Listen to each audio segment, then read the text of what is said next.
Hello, Momsis! This is your Momsis Cheng. Tara, usap tayo. Sinisisi, kine-question at hindi mo pa rin ba nagagawang patawarin ang sarili mo dahil failure ang iyong pregnancy? Pag-usapan natin yan.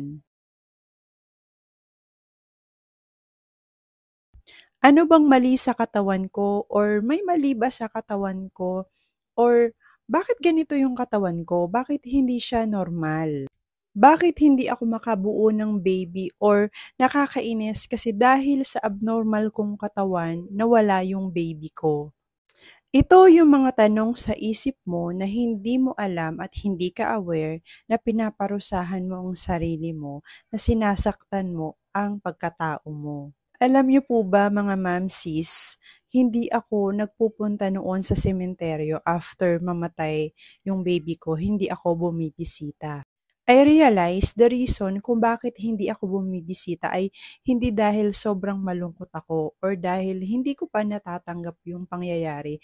Kung hindi ako bumibisita dahil galit pala ako sa sarili ko. Kasi nga, pakiramdam ko dahil hindi normal ang katawan ko, kasalanan ko kung bakit nawala or namatay yung baby ko.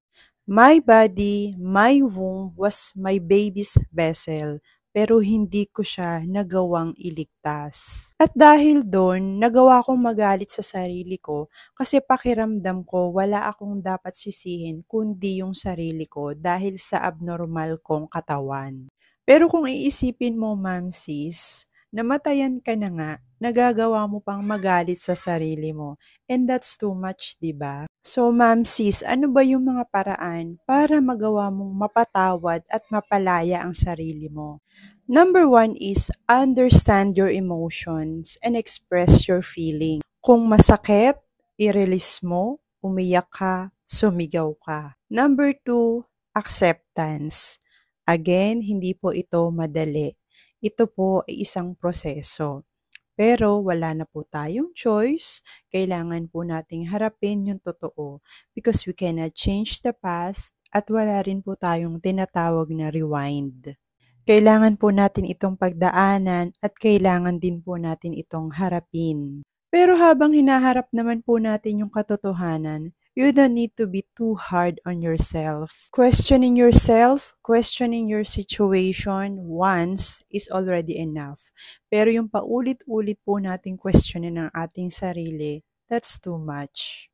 You've done everything you can. Alam nating lahat yan. In fact, all out pa nga, di ba? You give your energy, your money, your time, and your emotions. And unfortunately, you failed. Pero hindi po ibig sabihin nito ay kailangan mo ng kamuhian ng sarili mo. Mas okay kung i-treat mo ang sarili mo with kindness and compassion. Mamsis, remember that you are fearfully and wonderfully made. Kaya naman sa ating number 3, always remember that you are enough. Walang mali sa'yo, walang kulang sa'yo.